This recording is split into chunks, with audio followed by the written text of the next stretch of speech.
Husky fans, welcome into episode number 8 of NIU Weekly. I'm Andy Garcia. Glad you could join us as we're into that crossover season, right? We got several of the fall events and the fall sports heading into MAC championships.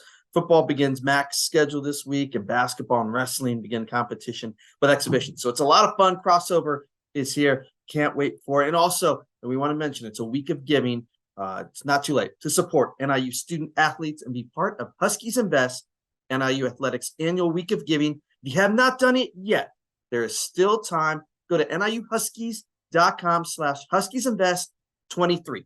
Check out all the different areas where you can make an impact from individual sports programs and departments to facility projects. It's all right there at niuhuskies.com/HuskiesInvest23. Also can help NIU Recreation, the Husky Marching Band, and more. If you've given already, thank you for helping the Huskies reach the 1 million goal. Again, Huskies Invest, a week of giving this week. Hopefully you can donate to NIU Athletics. We want to mention the basketball and exhibition games starting next week. Check out some of the Husky basketball ticket deals at niuhuskies.com. Of course, there are season tickets, which are as good as deal you can get anywhere. Great prices on season tickets. Also, last week, the Huskies introduced the Run It Back with the Pack promotion, which is a Huskies win, you win deal. Pay $20 for a men's ticket, and every time the Huskies win a home game, you get a ticket for the next game absolutely free. Really good deal. Same thing on the women's side. Those are just $15. So again, get those tickets now because it starts with the exhibition games. That's Run It Back with the Pack, a nice little ticket giveaway and ticket promotion for NIU men's and women's basketball. That's basketball. There's another season starting up later this week, and we'll talk wrestling with NIU head coach Ryan Ludwig this week. They're getting underway. Can't wait to talk to him. We'll also talk to head coach Thomas Hammock, coming off a fantastic, spectacular, big-time win over Eastern Michigan, 20-13. A lot going on. We'll have our look back with Bill Baker, so it's going to be a fun episode. Let's start with football and Thomas Hammock.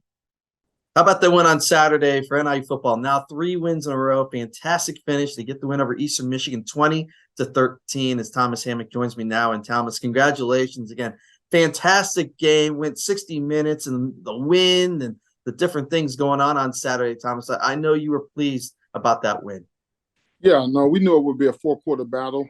Anytime you're playing MAC West opponents, you playing a lot of teams that are very familiar with you and you're familiar with them. And so they know your tendencies, you know their tendencies. So there's always going to be competitive games. Our goal is to figure out a way to score one more point than the opponent. But I love the way our players stayed in the moment, made the plays necessary when it was critical moments, and we got the win. Talk about that offense and coming up big when it needed to. Big catches from Grayson Barnes. I mean, what a catch. Thomas, keep that drive alive. Fantastic catch, but also for Rocky to get the ball to him. But Grayson Barnes with a fantastic catch, Thomas. No, it was some big moments in that drive. We went for a 4th and 1 in our own territory. And then obviously a 3rd and, I think it was 3rd and 14. Yep. And Grayson made that tremendous catch. The thing that's so interesting is he made that same type of catch in pregame warmup. He jumped up, threw his hands up at the last minute and came down with the ball. So maybe he was practicing for a bigger moment. But that was a big play in the game and definitely changed the momentum in our favor. And then Gavin Williams with a nice long run on that last drive as well. Thompson getting out of bounds too, close to the end zone, about the 2-yard line. But I really like how Gavin Williams taking advantage of his carries and his playing time, Tom. No, I mean, that certainly was a big play in the game to get a 34-yard run in that moment. Just from a situational standpoint of ways we can learn, at that moment, if he can find a way to stay in bounds, you keep the clock running. Yeah. And then now Eastern Michigan doesn't get the ball again. So, we continue to talk situational football and learning from things that happen in the game. But you would love for that game to end with a walk-off field goal or a walk-off touchdown and they never have a chance to touch the ball again. But if you can't finish it off like that, Thomas, it's great that the defense gets a turnover, right? So yeah. You get it with the turnover. Yeah, no, I mean, we talk about it all the time. We have a lot of confidence in our D-line and our defense. And if we can get a lead and force a team to have to throw the ball, we feel like we got the type of pass rushers that can get home. And they showed that on that last drive with Nave creating great pressure, George Gums creating great pressure. But there's also great pressure generated down the middle with James Esther and Devontae O'Malley. So all four of those guys are working in tandem to make the quarterback feel uncomfortable. And obviously he threw a pick, which was fantastic. And to only give up 13 points again, Thomas, that defense has just been stout, especially in the second half. No missed tackles. Again, just being stout and getting off the field, getting the offense back on. No, I mean, I think, like I said, all season they gave us an opportunity to be in games, and the job that they're doing, the players and the coaches has been phenomenal. So, we need to continue that for 4 more regular season games, and then we'll figure out if we have an opportunity to play more after that. But certainly 1 week at a time. But I feel very comfortable that our defense has been traveling with us the whole season, and we'll continue to travel. There was so much adversity on Saturday, Thomas. What did you like the most about what your team showed in those 60 minutes? I like that our team didn't get frustrated. There were a lot of penalties that, when you look at the film, should not have been called, in my opinion. But they dealt with it, right? They didn't complain about it. They stayed in the moment. They played the next snap and gave us an opportunity. I mean, we haven't had 1st and 20 all season. Then we had 2 or 3 of them in that game and had to battle back from those situations. So that gives us a chance to know that if something bad does happen, we can overcome it, and they should have confidence that they did it before. Not only with the offense and the defense, but special teams. Cannon Willow won MAC West Special Teams Player of the Week last week. Now Tom Foley gets it this week, a MAC West Special Teams Player of the Week. 4 punts, averaging 53 yards on a very tough day to punt, Thomas. No, I was concerned about the special teams aspect of the game all week. And I'm telling you what, our guys showed up, and they showed out. Not only was Tom Foley kicking the ball, but the coverage unit. Gabe Amagetcha, Trey Porter, those guys were down there making the punt returner feel uncomfortable, making him make some bad decisions. That punt that won 74 yards, he wanted to field it, and then he looked up and saw those guys bearing down on him. And for those guys to step up to the challenge from a special team standpoint versus the team I felt was the best special teams unit we've seen all year, gives us tremendous confidence that we should be able to win that third of the game each and every single week from here on out. So your team has won 3 in a row. We've gotten through 8 games. We have 4 games left in the regular season. Where do you see your team right now with 4 left? I think we're trending in an upward trajectory. I think we've dealt with our slump and some things that showed up through the middle, the first third of the season. I think we made some adjustments. We put some guys in some better situations to help the team and help us become more successful. And now I think we're playing, really solid in all 3 phases. And that's what it takes, because if it's a weather game, different things may happen, different adversities may happen. But if you can be solid in all 3 phases, I think that gives you a chance to win. We're not turning the ball over on offense. We're being opportunistic on defense, and we're giving ourselves a chance to win special teams. And normally that makes you a good football team down the stretch.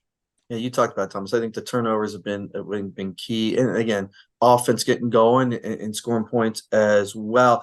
Also, through these first 8 games, Thomas, we've seen a lot of development with young players, wide receiver, offensive line, guys that are getting in there, playing well in practice, but getting the chance to get in there in the games.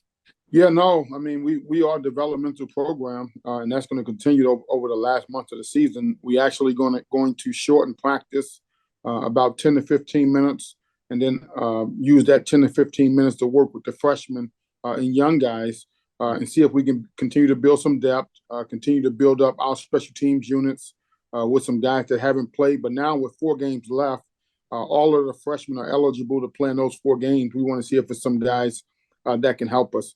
But, been very pleased. Obviously, Evan Malcourt played every snap last week, did a nice job with some young guys making some contributions. But there will be some new faces that people see. Jalen Poe is a young running back. Jay Sean Thomas is a tight end. Kyle Thomas is a wide receiver. So there's going to be some young guys that people see. Petey Baines is a young linebacker. So there's going to be some young guys that people see over the last month of the season that's been developing in our program. We want to give them an opportunity to go make some plays. Looking forward to it, Tom. Sorry, you have 10 days between your last game and getting ready for Central Michigan on Halloween. How have you spent that? How will you spend these 10 days, Tom? Well, I think the big thing is allowing our players to rest and recover, and still get some good work in. Right now, as a coaching staff, we are breaking down Central Michigan, looking at ourselves, self-evaluation, things we're doing well, things we're not doing up to the standard, and things that we need to improve upon. But give the players some time off, get them back into the groove of things, and try to get a bonus work day on Central Michigan. And then obviously, the weekend be the bulk of our work of doing Central Michigan and getting ourselves ready to play. And you move over to Maction now, get ready for a Tuesday game. But I know you like the Maction, right? To change it up for your team. No, I do like Maction. I think it allows our players to be college students. And the great thing about it is most of our workload are Friday, Saturday, Sunday, and then they get the week to focus on academics, but also on the weekend we're done by noon, and so they can watch college football on Saturdays and NFL football on Sunday and feel like they can get away from it. Football is not a 100% commitment. You want to put the time in, put the work in, but also feel like you have an opportunity to get away and feel normal. And Maction allows us to feel some normalcy of being a college student and enjoying your weekends and certain things like that. Well, Thomas, congratulations on the 3-game winning streak, and let's see what happens these last 4 regular season games. Looking forward to it. Thank you, and go Huskies.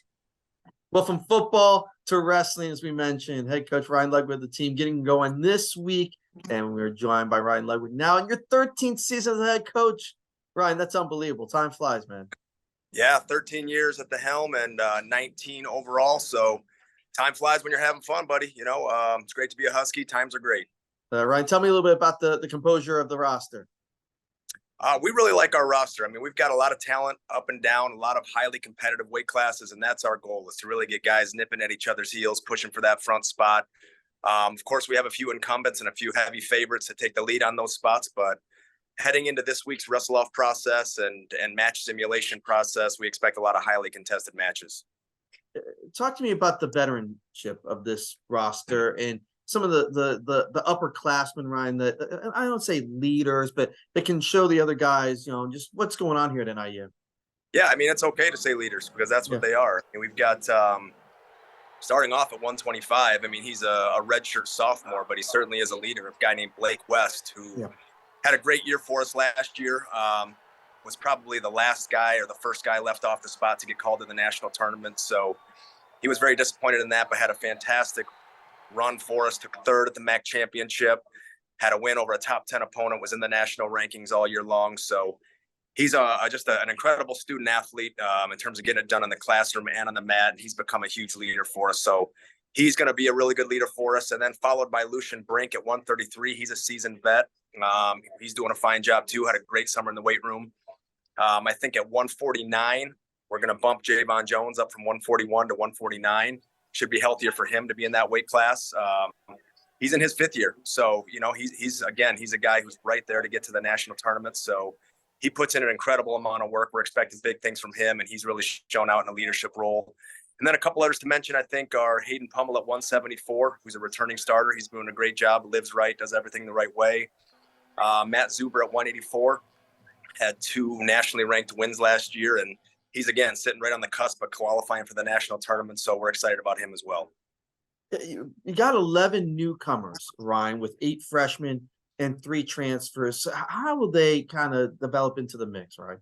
A fantastic group. I mean, they came in with a lot of maturity and moxie. Come from some high-level clubs around the country and around the Midwest area, so they're kind of well-versed in this year-round training. And, they expected and they knew and they wanted that multiple training sessions a day. They wanted those extra looks. They wanted to go hard. So they came in eager to train, eager to get to that next level. And the 8 freshmen, they've been fantastic. They've really come in and established themselves well. Two guys to mention, but I mean, again, the whole group is impressive. I think Four-time state champion Colin Arch is going to be highly competitive at 149. So we're excited to see what he does this week in terms of competition. And then Brett Smith, who was a two-time state champ from Missouri and a nationally ranked guy. He was competed around in the 170 weight class, and now we've got him down to 157. So we think it's a more competitive weight class for him. He's going to be better sized there, and he's very skilled. So we're excited to see what he does also. But also 3 transfers, Andy. 2 DeKalb products, Danny and Tommy Curran, went down to NC State and transferred back to us. They're doing very well since coming back. And then Jake Stiles is a Chicago product as well, who's been around a little bit, and he's really excited to be at NIU, and he thinks his best days are here ahead of him. I want to talk something that happened in the offseason too, Ryan, because 3 Huskies placed at the USA Wrestling U23s in the World Team Trials in June. Talk about that, Ryan. Yeah, what that is those are opportunities for that age group to get on world teams, okay, that compete internationally in the Olympic styles, which is freestyle and Greco-Roman. Now, we took our guys out to the freestyle championship in Ohio, and what that does is it provides us with a really good spring training phase and gets these guys that are hungry for freestyle success an opportunity to compete at that level. And for those guys, we took a really healthy number of guys out there and had a few other guys almost place, but for those guys to get on the podium in that level of tournament really speaks volume about their development and their dedication to the sport and how heavily we can rely on them this fall moving forward.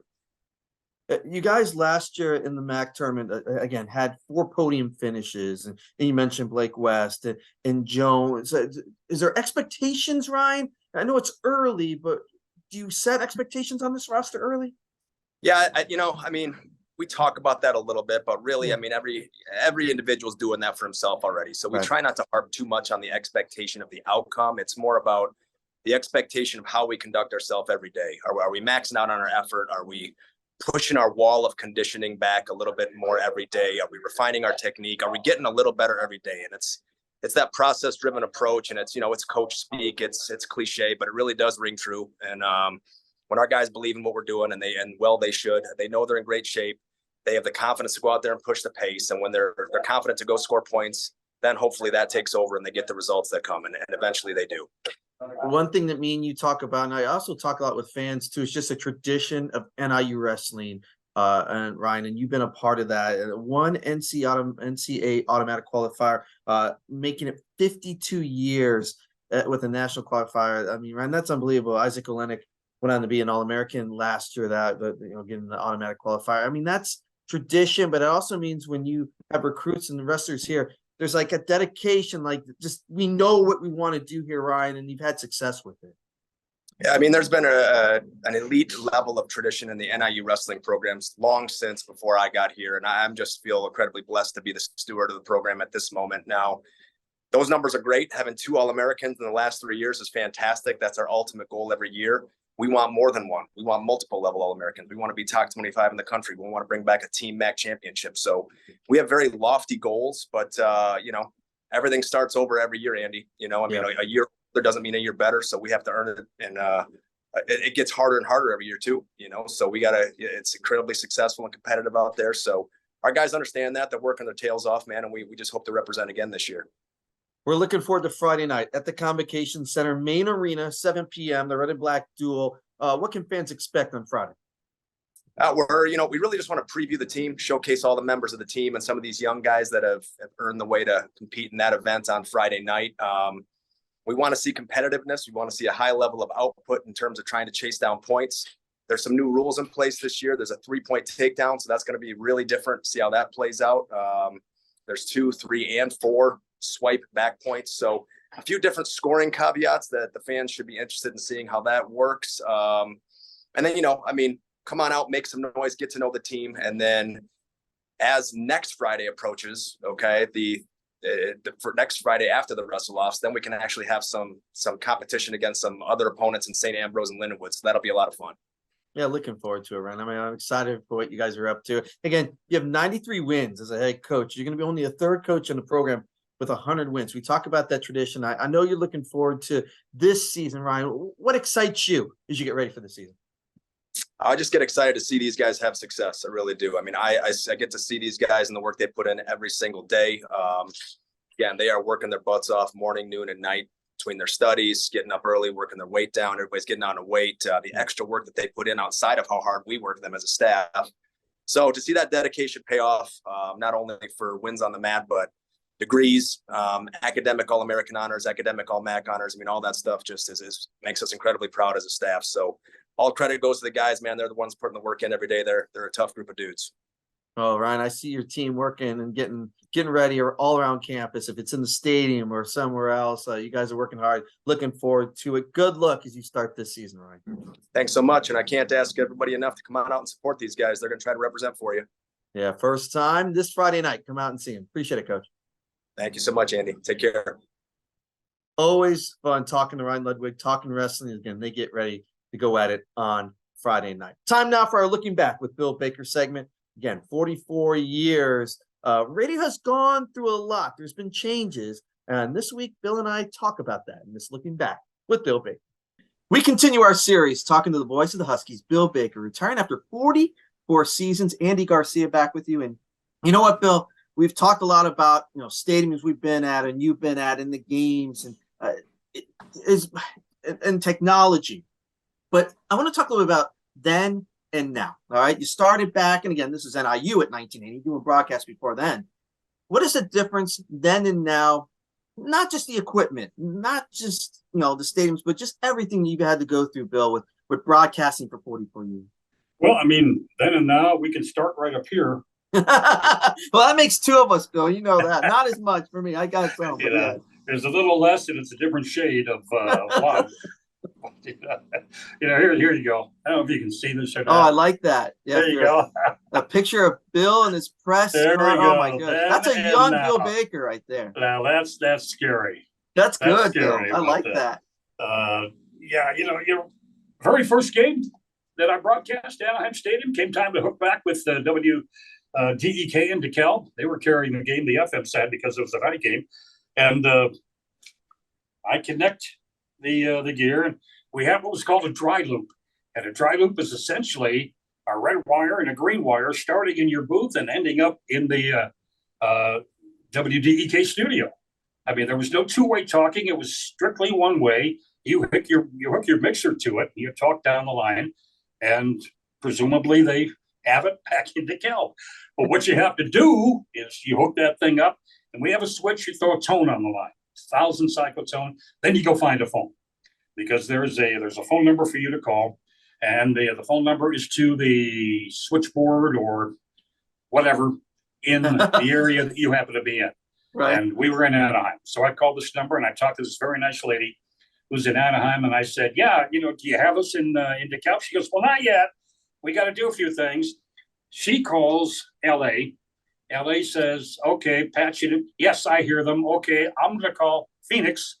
And I think it went Anaheim, LA, Phoenix, Denver, Kansas City, Springfield, Illinois, Chicago, Oak Brook, and back to DeKalb. And each time they're calling people, I can hear everything that's going on, and finally somebody in Oak Brook calls DeKalb and says, "You should have, tell the guy in DeKalb, I've got them.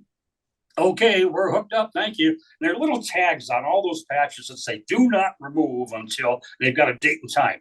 And you hope that anybody that comes by there actually looks at those tags and doesn't do anything. But so I'm done with all that. I know I'm through to DeKalb. So now I have to hang up and I have to call DeKalb, because the whole thing is done on stopwatch. The whole thing, because there's no two-way and I can't hear them. So we just, okay, we're going to start here. You've got this many spots. They're all 60s or 90s, whatever they were. And when you say goodnight, you say goodnight. I said, "Good, I'll call you." And that was the most nerve-wracking thing about the whole broadcast. We got right through it. Evidently, it was fine. I called them back afterwards. And the guy said, "Yeah, hey, it worked great. We had no issues." So, take a sigh of relief. Well, after that, we got back in the Middle West. We were able to use regular phones, dial tone phones. But out there, for some reason, we could not do that. And I was surprised, because that's an NFL venue, or was an NFL venue at the time. So, yeah, that's one big story. Basketball is the easiest example I can give you. Basketball, we do a basketball game 4 times a half. Sports information at that time, Mike Korsick or Steve Neiman would walk down radio row, media row, and just a sliver of paper, and he'd have on there shooting percentage, free throwing percentage, rebounds, and turnovers, handwritten. And they just hand them to you, because there was no stat monitor. There was nothing even close to what we have today. And today, you know what we have. I mean, we have shots, we have rebounds, we have scoring, we have every imaginable piece of information. I mean, literally at our fingertips. And all we have to do is tap the screen, and everything is right there. And going back to connecting in 1980, and today using the technology, the Comrex technology, the NX series that we use, you plug it into the Ethernet and you tap connect. It's half a second, and you're talking to the studio, and it sounds like you're in the same room. I mean, just a couple of differences, between back then and what we have right now. I mean, has the equipment gotten smaller, Bill? I mean, how big was the equipment back then? Did it get smaller throughout the years? I know the stuff we use now, Bill, especially for me on the sidelines, has gotten smaller. But for you in the booth, do you feel like it's gotten a little bit smaller? Depending on what you use. I mean, we have two pieces of Comrex, as you well know, something you call the brick, and then I've got the bigger box, it's actually a square, not a rectangle. And the only difference really is you can do so much more with the unit I carry in terms of levels, balances, line level versus mic level. You can change a lot of different things. And it's heavy. That thing is heavy. The one you carry is a lot lighter. Yeah. Overall, I mean, no question the remote work, the sideline work is a lot easier with the equipment we use right now. Yeah, back in the day, we used to carry handheld 2.25 watt Marty units. I mean, they were yay by thick, and you had to drag them over your shoulder and walk around. And the receiver was, bigger than a shoebox with antennas every which way, and carry that on an airplane like we had to back then. Yeah, no, there's no question. It's a little more convenient, without question. We talk about things that have changed from then and now, but one thing that hasn't changed with you is the relationships, not just with the fans that you've had, Bill, but the different coaches. And we talk a little bit about the administrative staff, but you've been close to the coaches, which I think you can tell on your broadcast that you're not an outsider. You know what's the inside, what's going on around the teams. And I think that's been one constant, being a broadcaster, you got to have relationships with coaches and staff like that. And for me, I think that's why it's easy to relate with you, because what you're talking about, because you have the inside sources and getting that information each day. Well, yeah, there's there. And what helps is doing the coaches shows, which I've done for many, many years. You've been doing this is year number 3. I think that you're going to handle that, and we'll continue doing that, and just getting to know the guys and sitting there 15 minutes before the coaches show begins, and you just chit chat. And you're not on the air. There's no pressure. You get to know them as people. They confide in you. They get to know you. They get to trust you. If they say this is off the record, okay, it's always been off the record with me. I've never ever broken the trust with a coach, and that's what makes that aspect of broadcasting so easy. Just the opportunity to do that.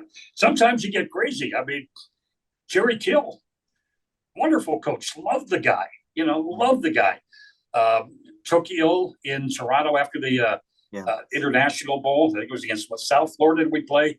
And actually went down in the airport, collapsed in the airport, and they had to attend to him. And just a series of illnesses that he had. But later on that season, it was something. I don't recall if it was his gallbladder or what, but something down here, in the lower region. And we were getting sent to do the coaches show. We were at Fatty's. We were in the back room of Fatty's, and we were just kind of chit chatting. I said, "Coach, how are you? You doing okay?" And he says, "It's getting better." He says, "It's not nearly as bad as pussy as it was." And then he just kind of leans back and pulls up his shirt, just here, and it's just gauze, and it's yellow, and it's Jerry, what are you doing? He goes, "No," he's like, "Just understand." A couple of other people saw there. Is he okay? Yeah, he's okay. It's Jerry. He's good. But yeah, I mean, that's trust. That's getting to know somebody when you get ready to do the coaching show. And he says, "Here, look at where they had a company." Yeah. One other thing before we wrap this up, Bill, is, and I've been with you, people hearing your voice, they go, I've been listening for so long. Your voice of through the ups and the downs, the wins and losses. I'm listening to you in the post game. I'm listening to you, to your thoughts and what you think about this team. For them to come up to you and talk about, you've been a legend to me. Your voice will ever be with me because of NIU football and basketball. What does it mean when fans come up to you and talk like that to you? You know, Andy is very humbling. I mean, I've had since we made the announcement back on Media Day in DeKalb, you know, between Facebook and emails and other things, you know, there's probably somewhere 250, 300 people, you know, have responded. A lot of them I recognize and know. A lot I know that they just identify as, you know, I've listened to you, you know, since I didn't know NIU existed when you started, you know, just things like that. Just, you know, very nice and very humbling thing. And I try to answer each and every one of them. I sat there one night, I don't know, must have been close to 2 hours. And, you know, Karen says, "What is it you're doing?" And I says, "I'm answering emails. I'm answering texts, you know, just comments of different things from people that I know." And both, even if it's just a couple of words, I try to do it. And it was on so many different platforms. Let me say this to anyone, you know, if you sent something and you never did get any kind of a response from me, it was because I lost it. You know, after 3 or 4 days, you just kind of lose track of things a little bit. And, you know, but I mean it when I say thank you. Thank you so much. It's, but at the same time, you would be surprised how many people you talk to over the years think I'm Mark Lindo or Mark Lindo really? Me. Oh, yeah, I mean, geez. there are things people say, you know, I heard you, you know, and, you know, I knew it wasn't me. I know it was Lindo. So what do you do? Well, thank you. You know, it was a good thing. Somebody says, well, I was wondering about, well, that wasn't me. That was Mark Lindo. Yeah, he and I, we don't even look alike either. I mean, but Bill Baker, not only the voice of the Huskies, but the voice of the people. More to come in this series as we reminisce and we look back with the voice of the Huskies, Bill Baker.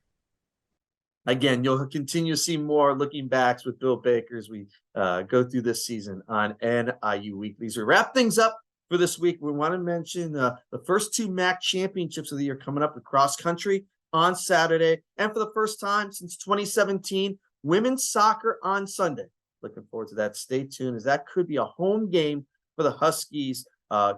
Keep an eye on NIUHuskies.com. See what happens for women's soccer as we go through the schedule. Coming up on Thursday night at the Convocation Center, 7 p.m. It's Husky Madness for NIU men's and women's basketball. Hopefully you can come out on Thursday at the Convocation Center, 7 p.m. Friday the 27th, women's tennis, Husky Fall Invitational, Nelson Tennis Center at Chick Evans Fieldhouse. That is all day Friday. Volleyball takes on Akron at home, 6 p.m. We'll have it on ESPN+. Hopefully you can come out to Victory Court. And wrestling, as we mentioned, with Ryan Ludwig, the red and black duel at the Convocation Center main arena at 7 p.m. On Saturday, the 28th, women's tennis continues the Husky Fall Invitational in the Nelson Tennis Center, Chick Evans Fieldhouse, again, all day on Saturday. On Sunday, again, women's tennis continues at the Fieldhouse. And we'll see what happens with women's soccer on Sunday. We'll find out more coming up. And then on Wednesday next week, November 1st, men's soccer hosts Bowling Green, 7 p.m. It's the regular season finale. And men's basketball has an exhibition in the Convocation Center taking on Illinois Wesleyan. That's at 7 p.m. on Wednesday, exhibition game. So a lot to look forward to. Some really nice home events coming up this week for the different NIU programs. Don't forget, like, subscribe to this NIU YouTube page and NIU Athletics page. Also have more NIU Weekly coming up. A couple more shows coming up as we, again, have that crossover as we get in from the fall into the winter. Looking forward to it. Special thanks to Kevin Meyer for all his help always putting this show together. Thank you for joining us. Thank you to Thomas Hammock and Ryan Ludwig joining me this week. Until next week in NIU Weekly. Go Huskies.